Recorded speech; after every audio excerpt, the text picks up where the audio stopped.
Greetings, Eric the Car Guy here. Recently I've reached the milestone of 100 subscribers, and I'd like to thank all of you out there who have subscribed and have got me to this point. I'm hoping to grow this even further, so tell your friends. So as a reward to my loyal viewers, it seems that you have a great deal of interest in brakes, and one of those things is drum brakes.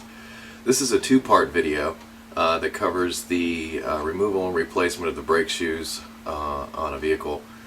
I hope the information is helpful. I do what I can to try to make sure that this information is as accurate as I can, but it's kind of hard when you're shooting and you're trying to think of what you're doing, and it's not as easy as you might think. But for the most part, what I'm trying to do is give the important information so that, one, you're able to perform the work successfully, but also that you remain safe in the process. So if I missed something or whatever, feel free to let me know. I'm always open to the possibility that I'm wrong. Remember episode 1. But once again, thank all of you for subscribing and watching this channel, and I hope this video is helpful and perhaps saves you some money. Now on with the show.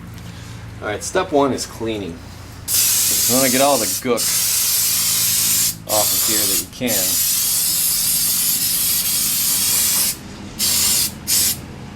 So that it doesn't get all over everything, particularly the inside of your lungs. Next, you need special tools. Now, there are several of these special tools. This one's a multi-tool, spring tool. This is an adjuster tool. This is a spring tool. This is also a spring removal tool. There are a lot of different versions of a lot of different things, but what I start with is the return springs. They're the first things I take off. And this one has this little hook thing here. It goes in under the spring and then out.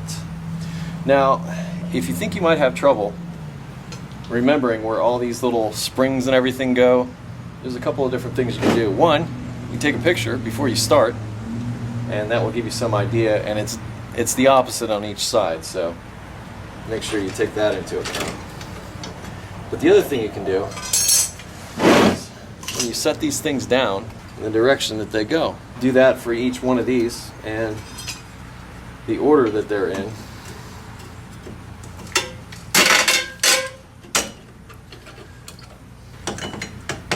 This one really isn't spring loaded, but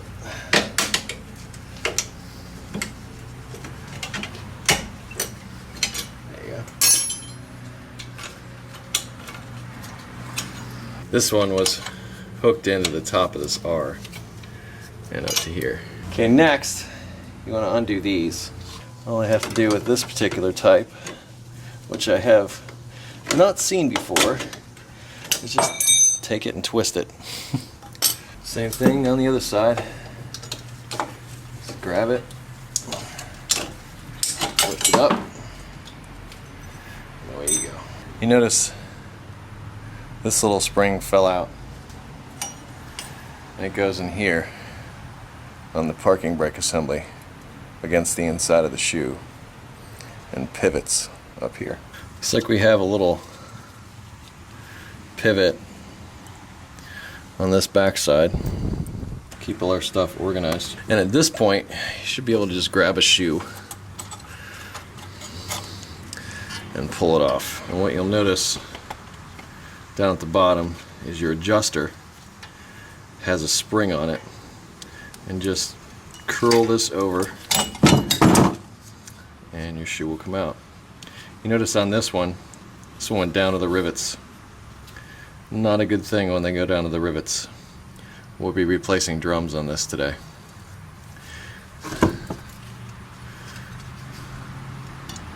Hooked in.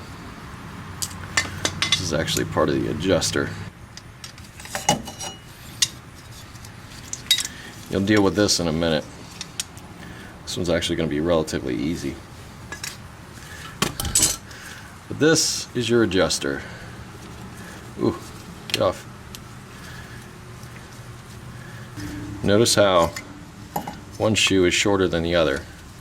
Short shoe goes in the front, the long shoe goes in the back. You can see the difference. This is what's referred to as a servo style. You want to make sure that you get it back in that order and that you put this back up through there. Lastly, you've got your strut that runs between the two shoes, keeps them from compressing too far and keeps things in alignment. Little return spring on there, make sure that stays. And you don't want your wheel cylinder to completely bleed out on you. You want it to just stay there. Around the outside you have 3 bosses.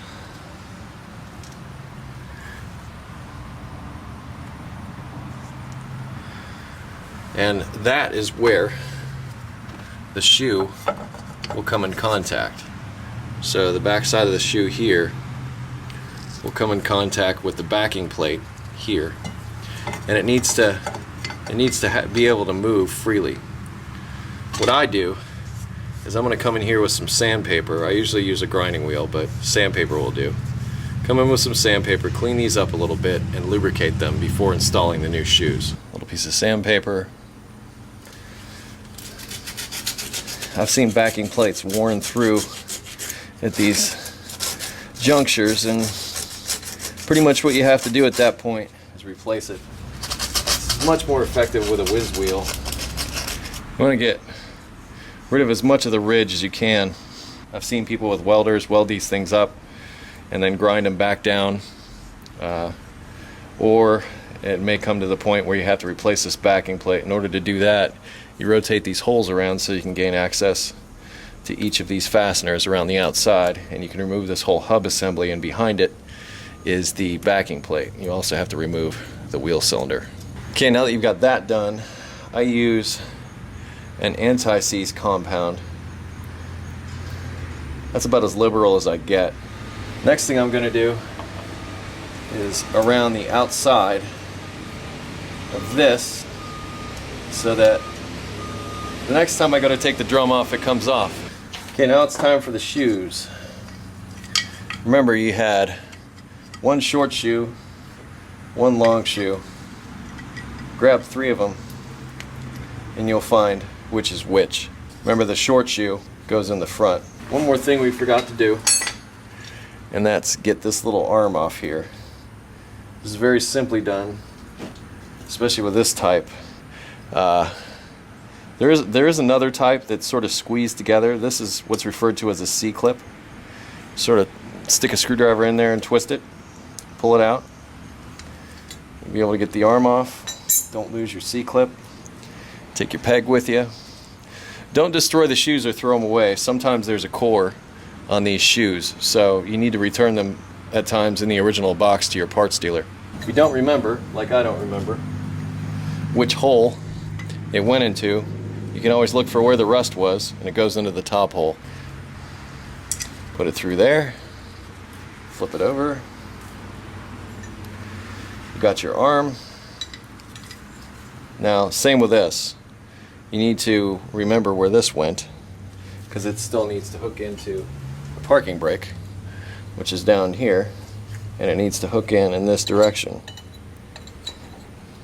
You want to make sure your hook is facing the right way so it can hook in. So if you're looking at the front of the shoe, put that on the back there. Another thing you can do is look for the shiny spots. The shiny spot is there. Flip it over. It's your C-clip. Put it into the groove. I'm going to use that same large pliers that I did before. Push it on there. Once it snaps in place, you're good to go. Make sure it moves. You could lubricate this, but I wouldn't. Okay, this is how I clean and lubricate the star wheel adjuster, as it's called. Now, they don't always move freely like this. In fact, it's more often than not that they're completely frozen. If that's the case, what you need to do is possibly apply a little bit of heat, put some pliers on it, whatever. But once you get it apart, what you want to do is clean the threads. And I usually use something like a wire wheel to do that with. Then I lubricate it with this anti-seize compound that you see here. Screw it all the way down so that it's easy to adjust. Then get the rest of the assembly and install it and get it ready to put back on the car.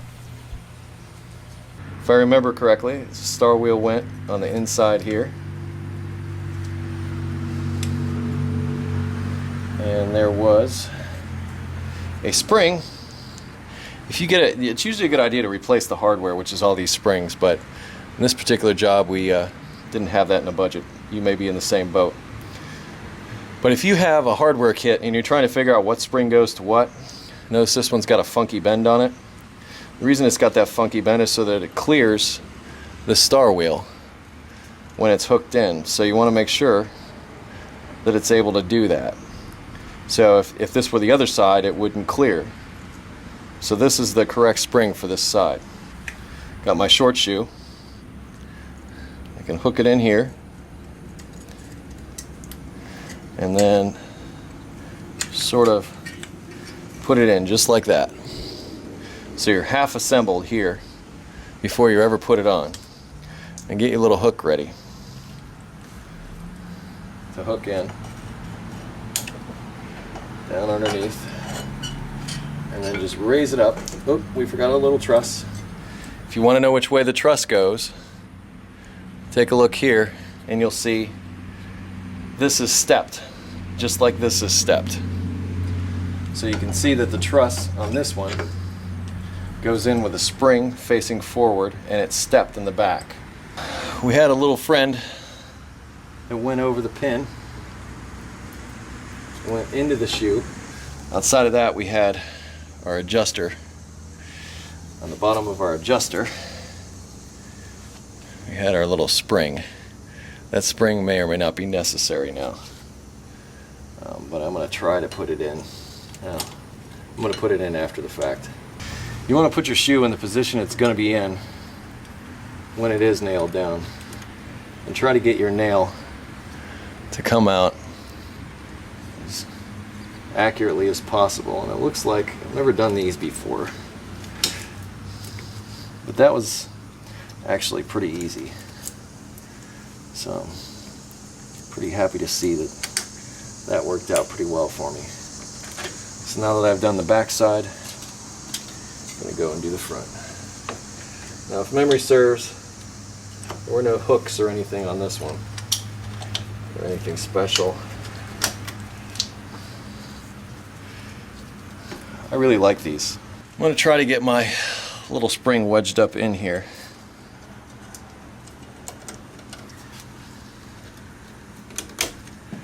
That really wasn't difficult at all. I just pushed it up in, and it was happy. Now, remember, our big metal hook went first, and this is where this tool comes in.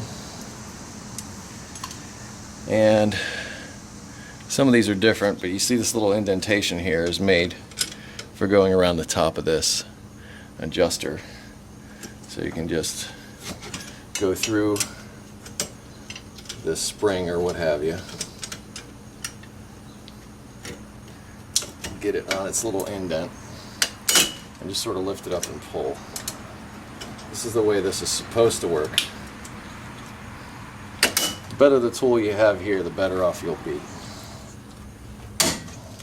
Work better not using it. Okay, you got one in place. Just to give you an overview of how things are looking. Adjuster wheel ready to go there, hooked in, trusses there,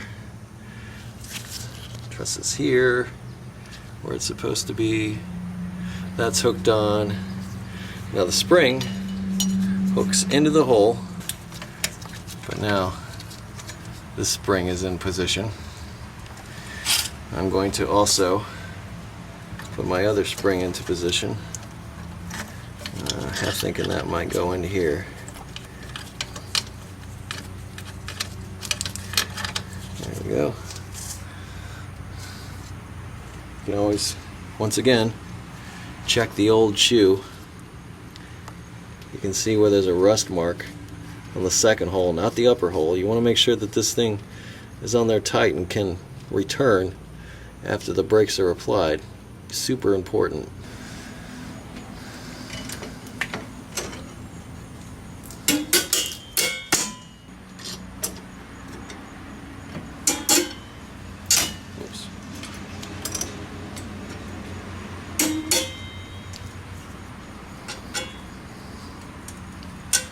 Lego my ego. Be careful here because those springs have a lot of force. They can and will hurt you. They don't care about you. They really don't. So use the proper tool and use it well. Like I said, I have another one of these that I prefer.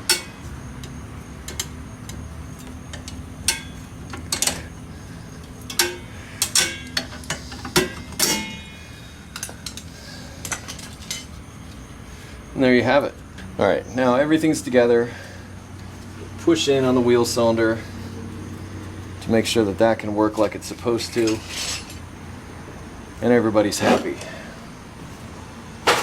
Short shoes on the front, long shoes on the back, lots and lots of new meaty shoes.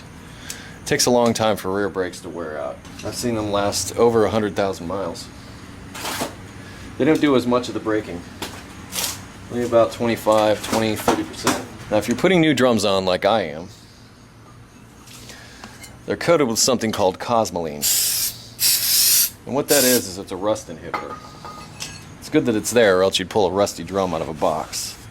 You want to make sure you clean it off the inside. Now the outside is still going to have it on here. And as this thing gets hot, this stuff's going to burn off. It may leave a nice may leave smoke coming out of the wheels, and that's once again not a confidence builder if you just did brakes, but it's completely normal for this stuff to burn off and smoke. Next, you want to fit the drum on. Make sure it spins all nice. And the next thing I do is I will pull up on the parking brake. Now this car was nice to me. This is the parking brake cable. Give it a couple of tugs. And what you'll notice, well, maybe you'll notice, but give it a couple of good tugs.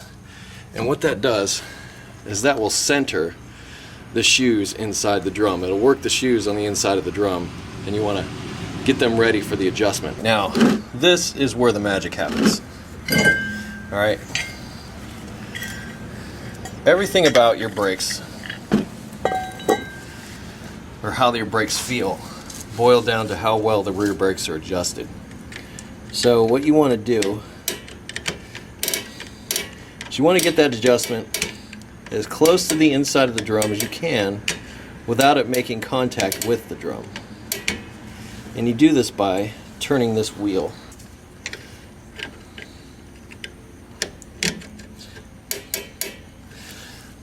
I have special tools for this, but you can't access that from inside of this car. Now, I'm turning it now and it feels kind of tight. So once again, I'm going to pull on that cable.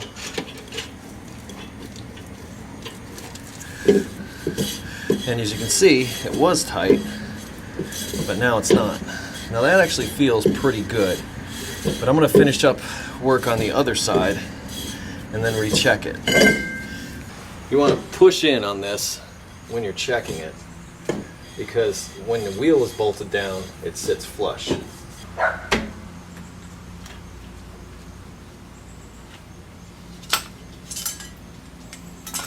Voila.